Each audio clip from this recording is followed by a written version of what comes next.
So you saw my YubiKey playlist, but you still have questions about multi-factor authentication and why these little hardware keys, like this one right here, are loads better than using SMS codes or codes sent to you in an app. Or maybe you keep on seeing pop-ups on your phone asking you to set up a passkey, and you keep exiting out because what the heck are those? Well, this video is for you. This is your YubiKey 101 video designed to explain the very basics of little keys, these YubiKeys.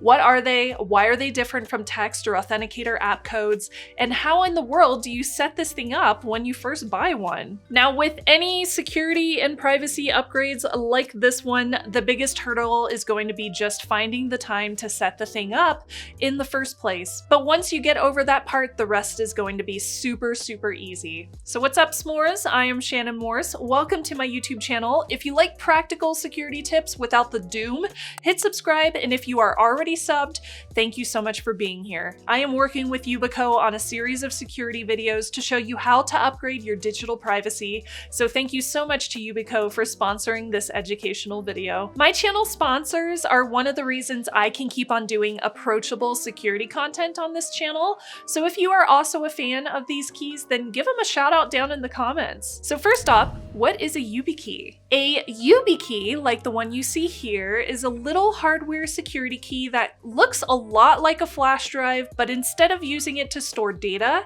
you use it to prove to websites, servers, or operating systems that you are who you say you are. You physically plug this into your device, or you tap it on your phone using NFC, and that little movement triggers an agreement with the website that you are logging into. I will do a separate video going into a ton of detail explaining two-factor authentication and multi-factor authentication, or 2FA and MFA, but the basics here are that most people just use a username and password on websites to log in, but some websites allow you to add other pieces of required information to log in. Usually that's going to be a 6-digit code that's texted to you, and you have to enter that code into a website after your password. But there are other more secure options too. They just aren't advertised to users as much. Now, since those 6-digit codes are human readable, they are actual text that you can see with your eyeballs, and they can be stolen, the ultra security option is going to be a YubiKey. These are different because they can do phishing resistant login authentication using better standards and no 6-digit code that somebody could copy. Now in English, that's just gonna mean it helps make sure that you are logging into a real website, and it removes the possibility of somebody looking at a numerical code, memorizing it, and stealing it. The nerdy part, for all the nerds out there, I'm a nerd too, when you set up a YubiKey on an online account that supports any of these fancier protocols, your key creates a special fingerprint for that specific website. Later, when you want to log into that website, the website sends your phone or your computer a challenge, kind of like being carded at a restaurant when you ask to order a drink, and the YubiKey is going to see that challenge and it says, no problem, here's the info you requested. You plug in the key and the website sees the key, and it has to be your specific key because this is the only one with the fingerprint on it, and it says, oh good, you have your key, let me open the door for you, and then it lets you log in. This interaction proves to the website that you are who you said you are, and it lets you log into your account. So the cool pro tip with this is the phishing resistance. When a YubiKey is supported on a website and you add a YubiKey to your account on that website, that key is tied to that specific website. So even if you visit a fake website that looks totally realistic, like a legit clone of the actual website you're trying to log into, the YubiKey can tell that it's fake because the website itself is going to be different. The .com will be different, and the fake website cannot trick your key into giving up any of its secrets. So even if somebody stole your password, they still couldn't get into your accounts without your physical key too. Now, when you go out and you buy a YubiKey, and if you buy buy one at Best Buy, it actually comes in this kind of packaging. It's super, super simple. It's very simplistic, very, very easy to open. Just one comes in the one that I got, but you can actually get packages that have 2 YubiKeys in them as well. They're really cool. So when you go out and buy a YubiKey, there's several different options. I generally just tell people to get the one that has the correct USB plug on the end. Like, do your devices use USB-C? This is USB-C. Then get the USB-C one. And here's a little pro tip, get one that also supports NFC.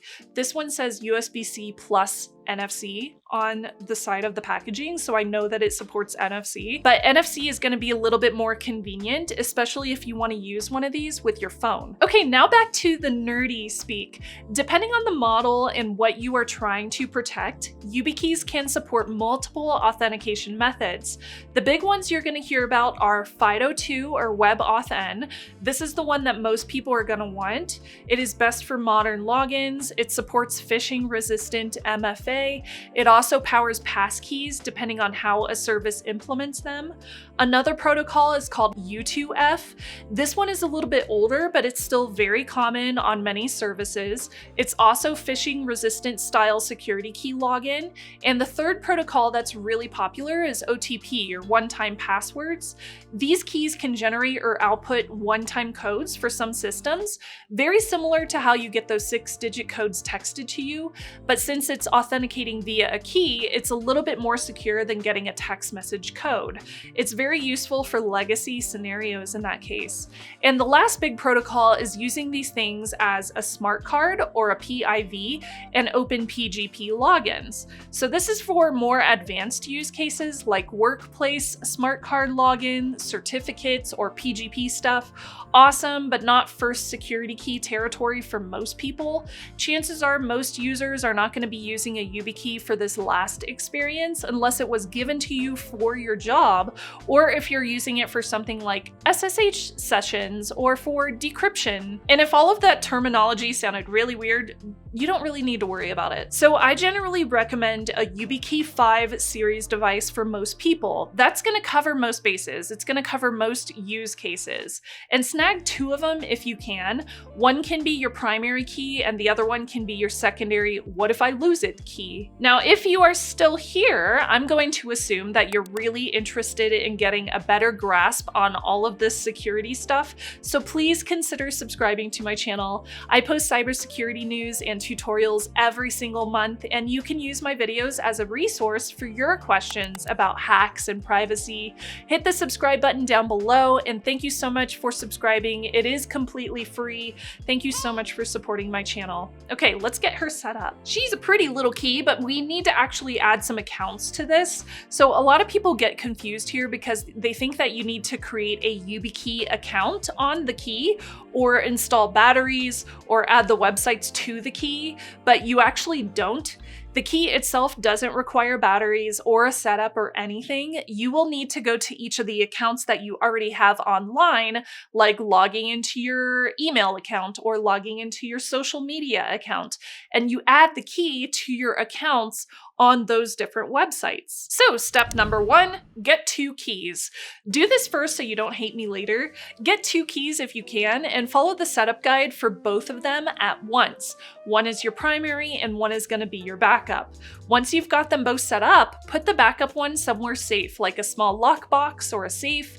Multiple guides recommend having a backup key registered, not just me. Step 2 is starting with your most important accounts. So start with your email account. If somebody owns your email, they can usually reset the passwords for everything else. Email is the keys to the kingdom account. That is your skeleton key. Since there are lots of email services out there, use your search engine of choice to search how to set up a YubiKey with Gmail, Proton Mail, Yahoo Mail, whatever you use, and make sure to follow those specific guides. Step number 3, add the key in the account's security settings. Now this is going to be an example flow, but it will vary by service. So you go into your account settings, Then you go and find something like security or security and privacy, account security. There should be security in the name somewhere, so click on whatever the menu is for security settings. Then you want to look for two-factor authentication, multi-factor authentication, passkeys or security keys, and choose to add a security key to your menu. This will begin the process of setting up your YubiKey so that it's connected to that online account.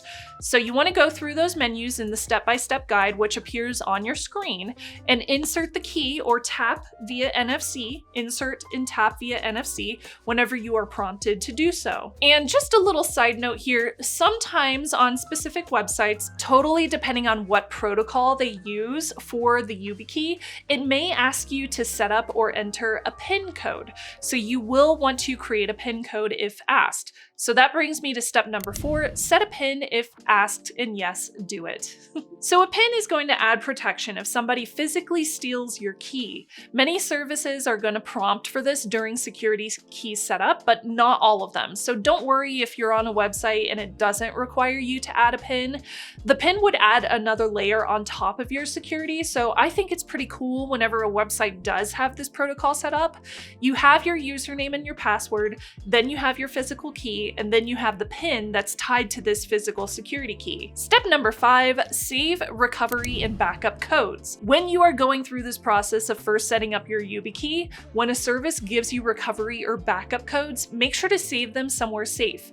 Ideally, this would be like printing them out and storing them securely offline so they can't be hacked and stolen. Because if you lose your key and you don't have a backup key and you don't have backup code methods, recovery is going to be a whole side quest and you might not be able to recover your account at all. So make sure you have all of these backup steps ready just in case of disaster. Now I have a pro tip here. I would advise taking a very critical look at your own threat modeling and taking into consideration all the ways that you could lose access to your accounts.